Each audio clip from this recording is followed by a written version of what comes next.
I speak as Prime Minister. Can I acknowledge our Indigenous brothers and sisters who are here tonight, the great Southland and the Holy Spirit.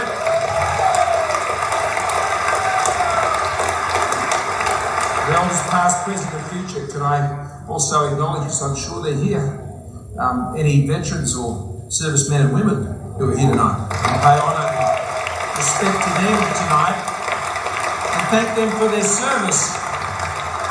Can I acknowledge my brothers who are here tonight, Matt and Stewie. Matt has recently joined us after the last election, and it's wonderful to have him there, joining our band of Christian believers in Canberra, joining together regularly.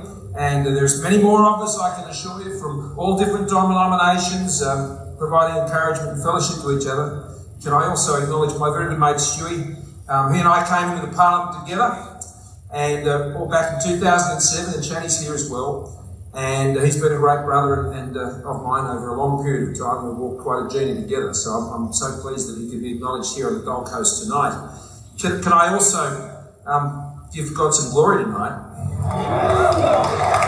in honouring some pretty amazing people who are here, who've had a big blessing on my life, and they're my pastors, Brad and Ali. Honour them. Here they are.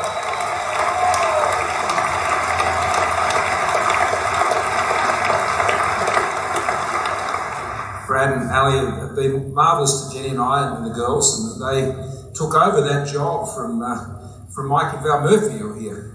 They're amazing too. It's like the ghost of past here tonight. Because there's Joel and Julia Bell over here, who we knew when we were at City at Hillsong, and of course to you, Brian, and to Bobby, just pay you honour, mate, and to Bobby as well. Great blessing. I'm sure you've heard it said, I remember him saying it, use what God has put in your hand, you can finish it, to use to do what God has put in your heart.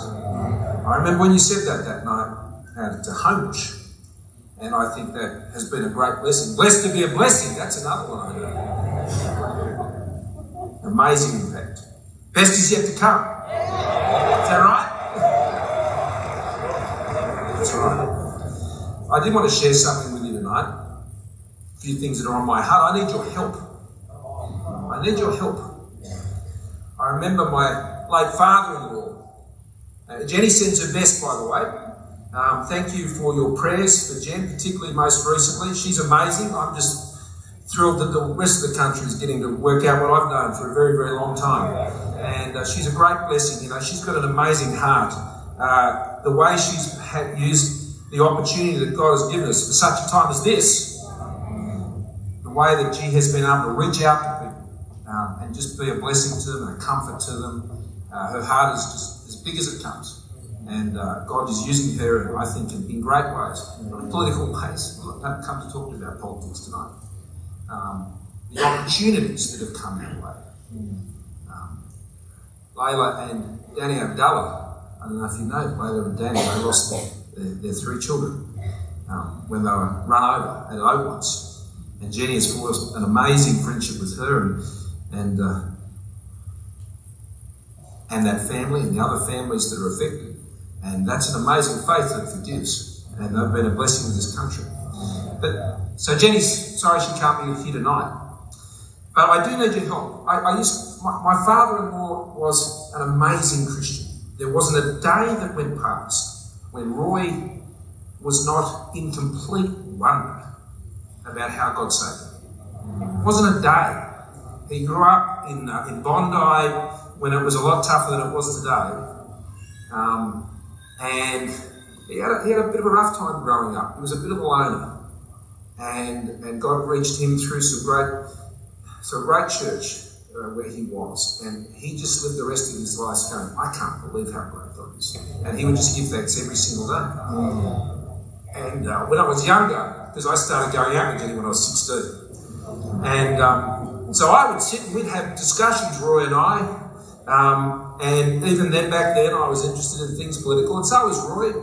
And he would talk about government, we'd talk about all this, and he'd get very frustrated with me because I wouldn't answer all the questions. And I said, well, you know, Roy, I can't fix the world. I can't save the world. We both believe in someone who can. And that's why I've come here for your help tonight. Because what you do and what you bring to the life of faith of our country is what it needs, in my view. Rabbi Jonathan Sachs, you may know of him. He was the chief rabbi of the synagogue in London. If you haven't read of any of Rabbi Sachs' work, I strongly encourage you to. He wrote a book just before he died called Morality.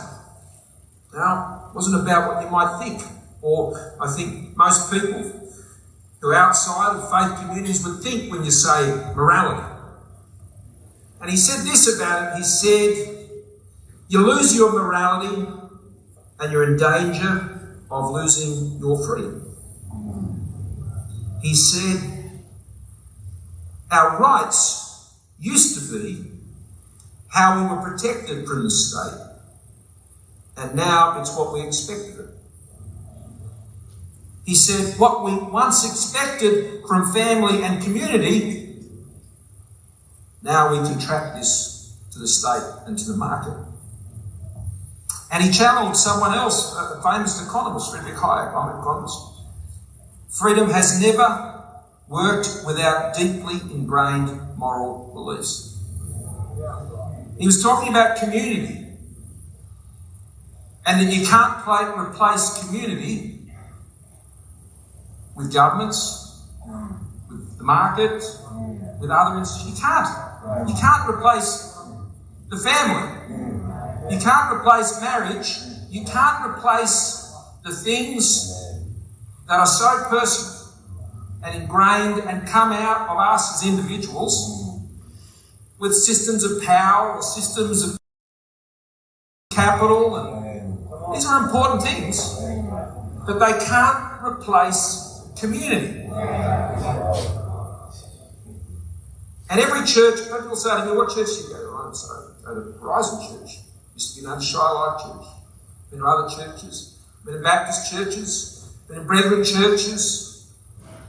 I've always been at a community church. That's where I want to be.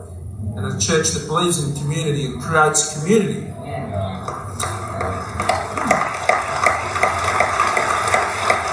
And the essence of community is each individual understanding that they're valued, that they're unique, that they can respect one another, that they can contribute to one another. We cannot allow what we feel entitled to be more important than what we're responsible for. This is very important stuff that Rabbi Sachs is talking about. Because he gets it. That the essence of morality is not what others would think it is, about sexuality and all of these issues. Of course, these things relate to it. But it's about the dignity and value of each and every human being and the responsibilities that they have one to another. You cancel out one human being and you cancel community, because community is just human beings who God loves and is intended to connect us one to another. Morality is about focusing not on you, but on the person next to you. It's about focusing, for me, on you, not me. That is the essence of community. You can't pass a law for it. You can't create a building for it. It is essentially what springs from each and every one of us. Community. It's born of what he likes to call a covenant. And a covenant, as we read, particularly in the Old Testament, he tends to read the Old Testament a bit more often than you. And he seems to understand it a lot better than many of them. Not Brad. Brad's great. He's all over it. But he speaks about this in a way, it's not a transaction, because in a covenant, there are responsibilities. Not just obligations, but responsibilities. There is relationship in covenant, which is what God sought with Israel in covenant. Deep relationship. It's personal. It goes beyond. There's the giving of oneself, the respect, the dignity, the caring together, the sharing of interests, the sharing of lives, the pledging of faithfulness and achieving together what cannot be achieved alone. A covenant, more than a transaction. Family and marriage, God has created in the same way to reflect that covenant that we can have. And so I need you to keep building community in this country. I need you to keep doing the things that you do, which allows Australians, both here and wherever you may be.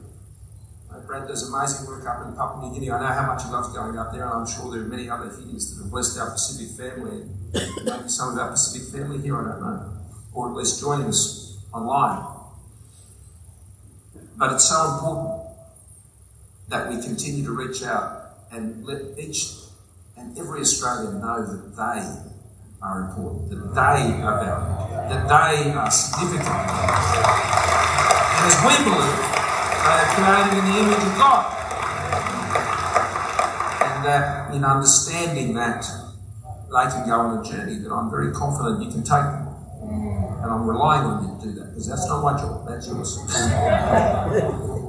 There are some threats to this that I want to share with you. There is a fashion these days to not think of Australians as individuals. There is, particularly I think, amongst our young people, and I worry about this. People think of themselves, it's called identity politics. They think of themselves by the things they can describe and collect them with others. These are important things. One's ancestry, one's gender, where one's from. If you're from the Shire, well, that's great. You're starting ahead of everybody else. As they say, prayer in the Shire is a local call. It's Cronulla for those of you who are not familiar with what I'm referring to. But there is a tendency for people not to see themselves and value themselves in their own right as individuals, and to see themselves only defined by some group, and to get lost in that group. And you know, when you do that, you lose your humanity. And you lose your connection, I think, one to each other. And you're defined by your group, not by, I believe, who God has created you to be. And to understand that. And that's a big thing going on in our community, in our society. And it's corrosive. It's absolutely corrosive. And I think it's undermining community, and I think it's undermining the self-worth that Australians can have. Because if you're only defined by what pack you're in, or what group you're in, or what group you've been, or what box you put in, and how others have defined you or sought to define you, either to enlist you to their cause, or whatever that might be. Australians need to understand that they themselves individually and personally are unique and wonderful.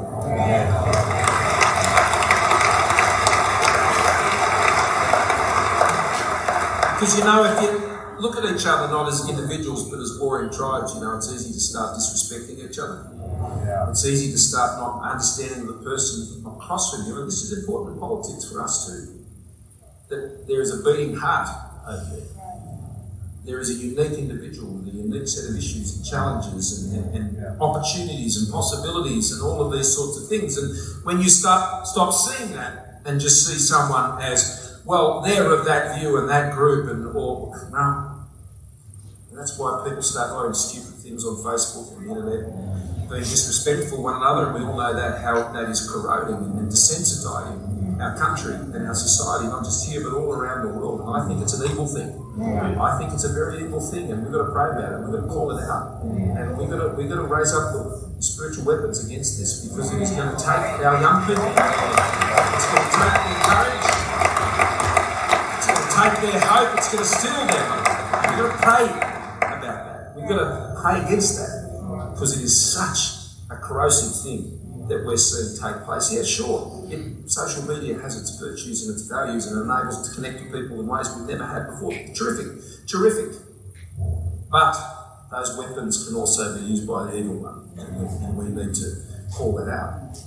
So, this is the help I need from you. I need your help to keep doing what you're doing. I need your help to remind Australians how precious they are and how unique they are. Can I finish with 4 verses I just wanted to share with you? Can I do that, Brad? Have I got time to do that? Okay. When I ask that question, people always say yes.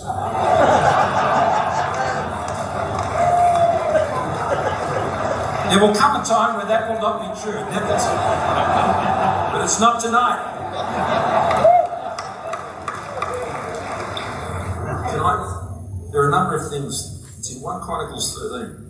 There are 4 verses I want to share with you in closing. Things that I've learnt while I've been Prime Minister, and indeed long before that. Drawn to 1 Chronicles 13:3. It's about David. And David said, I'm just trying to find here properly. Take these off, that'll help.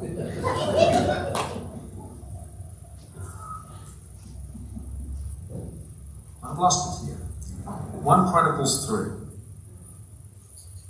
Anyway, it talks about how in the time of Saul, they didn't inquire of the Lord. And it is important for us to inquire of the Lord. And this is how David established and set up when he became king.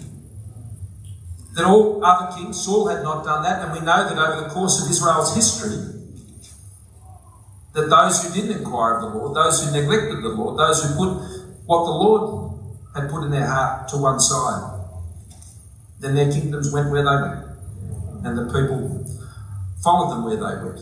And we all remember what happened when that occurred. And this is a constant reminder to me, just in my own personal walk, and I'm encouraged by the people I've mentioned already tonight, and many more, that it's something I seek to do. And a lot of people outside this place who you won't understand what I'm talking about. It's not a political thing. Faith is very much an ingrained part of my life.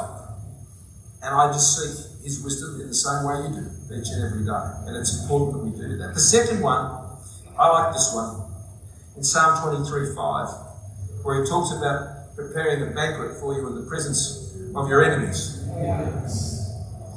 We've got to sit down at that banquet. I sit down at that banquet every single day.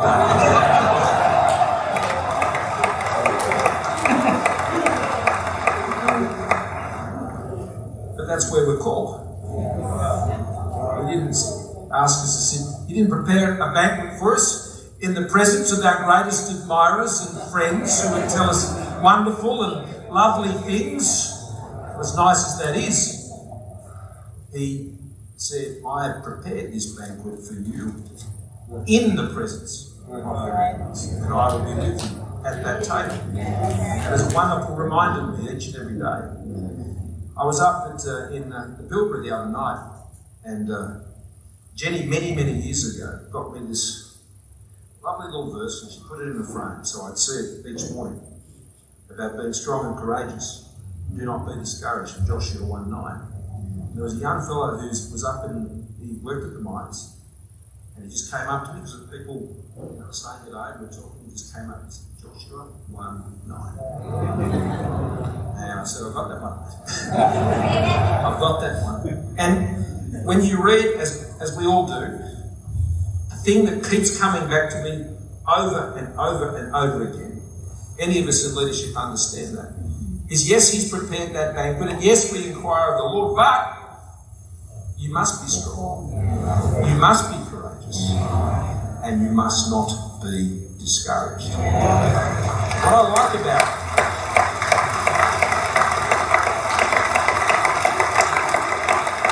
I like about that verse is he knows that we get discouraged. He knows that those who would seek to hold us back would have us be discouraged. So he knows it's going to happen. It's no surprise to him that we may feel like that. So he simply says, don't be. Be strong. Be courageous. Do not be discouraged. And this came home to me importantly during the last election campaign, in fact. And I was up on the Central Coast. I was up there with Jenny. It was a pretty tough week, actually. Last couple of weeks of the campaign. And I was at Ken Duncan's gallery. And I didn't know we were going to go to Ken Duncan's gallery. We were speaking at a rally that day, and we had to go and hold somewhere, as we often do before we go to the next event. And I must admit, I was saying to myself, Lord, where are you? Where are you? I'd like a reminder, if that's okay. And so I walk in, so I didn't know I was supposed to be at Ken's gallery. And Ken's a great Christian guy, as you all know.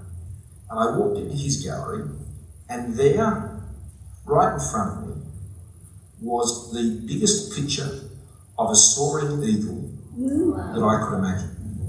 And of course, the verse hit me, that soaring wings of an eagle, run and do not grow weary, walk and not go faint. But the message I got that day was, Scott, you've got to run to not grow weary.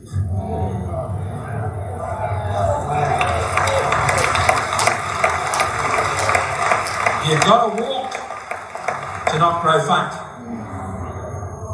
You've got to spread your wings like an eagle, to soar like an eagle. So I hope those few things encourage you. They certainly encourage me and Jenny every day. We are very grateful for the amazing prayers and support that we get from Christians all around the country. It is an avalanche. The letters we get, the support we get, the books that are sent to me, constantly. I don't know if you're telling them to send them books. I've got them all there. Down in Canberra, it's quite a library that's building up. The people send me verses, they tell me their stories, they share things with me. They share things with Jenny. It's a privilege. It is an absolute privilege. I've been in evacuation centres where people thought I was just giving someone a hug and I was praying and putting my hands on people in various places, laying hands on them and praying in various situations. I was just in Calgary where the cyclone has just gone through. In all of these places, Wayne, you're right. I mean, it's been quite a time. It's been quite a time. And God has, I believe, been using us to, in those moments, to be able to provide some relief and comfort and just some reassurance. And we'll keep doing this for as long as that season is. That's how we see it. We are called, all of us, for a time and for a season. And God would have us use it wisely. And for each day I get up and I move ahead. There is just one little thing that's in my head. It is, for such a time as this. For such a time as this. God bless you. Thank you very much.